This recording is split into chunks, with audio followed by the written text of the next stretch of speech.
Imagine that one day your life changes completely and you go from being a fat person that gets bullied at school to having the ability to control a body with an unmatched beauty, being able to help other people with your old problems, and being loved by everyone overnight. This is Lookism.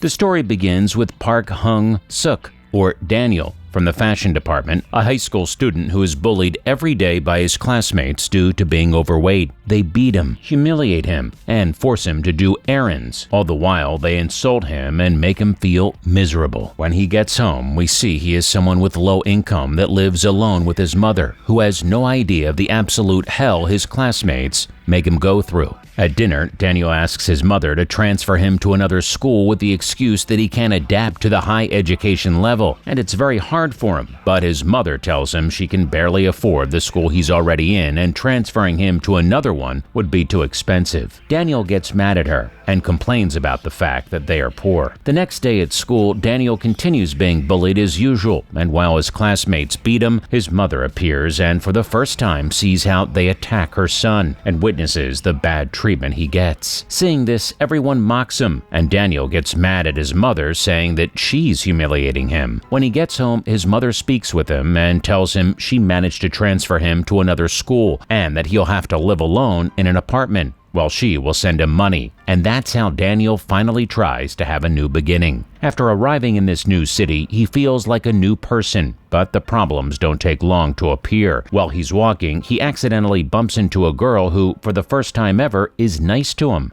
although she behaves strangely, and this leads him to having problems with who appears to be her boyfriend. Here is where we meet Lee Jin-sung, or Zach Lee from the fashion department, who gives Daniel a beating and humiliates him in the middle of the street, where he becomes the object of ridicule of everyone present in the street, and they take pictures of him and record his humiliation. After he gets home and sees how the images of him being beaten are all over the internet, he breaks down and cries himself to sleep. But when he wakes up, he surprisingly becomes another person. Daniel is perplexed to see himself in the mirror and notices that he's not himself anymore. Now his body is slim, he's tall, and his face is completely different. He quickly sees that his real body is sleeping on the floor and tries to wake himself up. When he manages to do it, he now realizes that the other body is the one who's asleep, showing us that every time he goes to sleep, his body changes. Daniel takes advantage of this, and for the first time he goes to his new school with his new body, and everyone watches him in awe of his beauty. Now everyone talks with him and is nice to him, and also he attracts the attention of all the girls. He too discovers that his body has great physical capabilities, almost to a superhuman level. In his class in the Department of Fashion, we meet his classmates, and among them is Zach, the guy from before. There's also a guy that always follows him around because of how handsome he is, a silent blonde guy called Jae Hong, and Kim, the girl Daniel bumped into when he just arrived. Daniel falls asleep in the middle of class, and this makes him wake up in his original body, so he desperately tries to go back to sleep. But before that can happen, the girl that's always following Daniel wakes up with his other body, making him regain consciousness. Daniel decides to study during the day with his new body, and during the night he gets a job at a convenience store which is open 24/7. In his new workplace, he meets Zach, who once again beats him and humiliates him with his gang. The next day, Daniel hears with his new body how they speak badly of his mother, and he decides to face Zach, and so they start to fight, and Daniel wins by dodging all of his attacks, drawing the attention of the strongest guys at school, and coincidentally, Daniel knows one of them in his original body. Here we meet Vasco, who is known for being the strongest guy at school. Surprisingly, he's very nice to Daniel in his original body, and we find out he's a sentimental person who defends the weak. However, he hates Daniel in his new body since he thinks he's stuck up and a manipulator. While he's working, a kid breaks in, steals something, and runs away. Daniel follows him and discovers that Zach's friends forced him to steal, realizing he suffered the same problems as him. And then they are about to humiliate Daniel once again. Vasco appears and saves the two of them. Days later, Daniel with his new body tries to make friends with the guy that Zach and his gang tortured, and after seeing Vasco, he tries to thank him, forgetting that he was in another body. Vasco gets mad and attacks him by squeezing his shoulder, but Daniel manages manages to break free, making Vasco hate him even more. Due to this incident, Zach's friends ask Daniel out, something he wanted to do all his life, and while the rest of them are drinking, he tells them that he lives with a roommate that left school to work. In that moment, Zach arrives and he drinks until he becomes drunk and starts to get along with Daniel, who decides to have a little drink but loses consciousness immediately, waking up in his original body. But when he tries to go to sleep, he cannot return to the other body, presumably due to the alcohol. So he runs outside of his old body and goes to look for his new one. When he arrives, he introduces himself as his new friend and roommate. He carries his new body and takes it home, but before that, Zach sees a punch machine and decides to teach the original Daniel how to punch so he can learn to defend himself, showing that he has changed a bit. And when they leave, Daniel in his original body tries to practice what Zach taught him, and even though he fails and runs away, Vasco sees him and realizes that he's actually very strong. A few days later, when Daniel arrives in his apartment with his new body, he finds his mother, who came to visit him and found his original body sleeping. After speaking for a while and telling her he's a friend of his son and that he's sleeping because he got a night job, Daniel invites her to get some coffee. They go to a cafe where they meet Vasco, who is listening to them talk about Daniel's original body and thinks that the other Daniel, who tells him he's a friend of his original body, is taking advantage of both the kid and his mother after seeing that she paid for his coffee. Daniel's mother tells his son's new body that she's working more now to afford her son's tuition and she's sending him money, which makes him understand how much his mother worries for him and regrets not having noticed sooner. After saying goodbye, Vasco wants to fight Daniel in his new body, who doesn't understand why he's so mad. After dodging his blows, Daniel finally lands a hit with his elbow, knocking Vasco out. Now, in school, Daniel keeps trying to befriend the guy that was harassed by Zach's gang, and also tries to help a chubby kid that suffers from bullying just like him. However, he doesn't trust that Daniel has good intentions because he thinks he wants to use them to look like a good person. A schoolmate of Daniel's called Jay sees this and becomes more interested in him since he noticed his kindness towards outcasts. After listening to a conversation between a protagonist and his mother, Jay finds out that it's Daniel's birthday and decides to gift him a lot of expensive clothing because apparently he already had too many of them. All of this without saying a single word or answering Daniel. With all the good things that are happening with his other body, and after the fight with Vasco, Daniel starts to train in his original body and he's clearly more motivated. When suddenly, a beautiful girl enters the store and he makes a fool of himself by farting. But despite this, the girl smiles at him and this motivates him to continue training. At this moment, they tell us more about the backstory of the other kid Daniel who tried to help, and we find out that his name is Duke, an aspiring rapper and a fan of Eminem that lives with his grandmother, and he's also very poor, a life that is very similar to the one our protagonist used to lead, with people bullying him and taking advantage of him and his grandmother's business. Duke tries to audition for a company that represents young musicians, but due to his looks, they decide not to give him an opportunity and instead hire the same guy that bullies him at school. A few days later, Duke's classmates continue harassing and humiliating him until Daniel interferes to help him, with even Jay, Zach, and Vasco joining him. Thus, the Duke's bullies run away, but despite that, he still doesn't trust Daniel completely and still believes he only wants to use him. While Duke was still being bullied in the courtyard, Daniel was cleaning up one of the classrooms alone, and he starts singing. Duke, who loves music, hears him and cannot believe his incredible talent. His song conveyed feelings that washed away his prejudices, and he takes the opportunity to ask Daniel to sing with him at the school festival. After accepting, Daniel goes to Duke's house to practice for a song he prepared, and there he learns a bit about his life and realizes that he's just like him, and they start to get along really well. And so, with the other guy that Zach's gang used to bully, they practice the song, and the three of them become really good friends. Thanks to this, Duke and the other kid, whose name is Jaiho, go to the store where Daniel's original body works at, with the intention of meeting his friend. Since they all suffered bullying in the past, they started to get along with Daniel's original body. The days go by, and Daniel keeps practicing the song even in his old body, and every once in a while he passes by the cute girl that is nice to him. When the day of the festival arrives, we see that the same girl that is kind to Daniel's original body is there, and she's from another school. When Daniel sees her, he tries to greet her, but she rejects him because she thinks he's one of those cute guys that believe they are superior and treat others badly. Because he's being insistent with her, Daniel starts a fight with the guy who accompanies accompanied her and is helped by Vasco. After receiving a beating by that guy, the girl stops her friend and they go to the festival. Then the time comes for Daniel and Duke to sing, and despite the fact that Duke fulfills his dream of singing, nobody actually pays attention to him due to his physique. When the representative that was present in the festival approaches him, he only offers a contract to Daniel, completely ignoring Duke. He rejects the offer, and even though we see that Duke gets mad and leaves, he still hangs out with Jaiho and Daniel's original body. In the end, they show us that the cute girl who was nice to Daniel is called Crystal, and curiously, we find out that she too has two bodies and swaps between them when she goes to sleep, just like Daniel. This leaves the story open for the next season. Wow, what an ending that was! Sadly, we'll have to wait a lot of time to know how Daniel's story continues and to see Crystal's new development, but for now, that was all about Lookism. I hope you liked it, and please tell me what you think of the show and if you want a second season in the comments below. Remember that if you enjoyed the video, don't forget to leave a like because it helps me know if you like the content. Also, subscribe and ring the bell to not miss any new summaries we bring to the channel. That's all for today. Goodbye.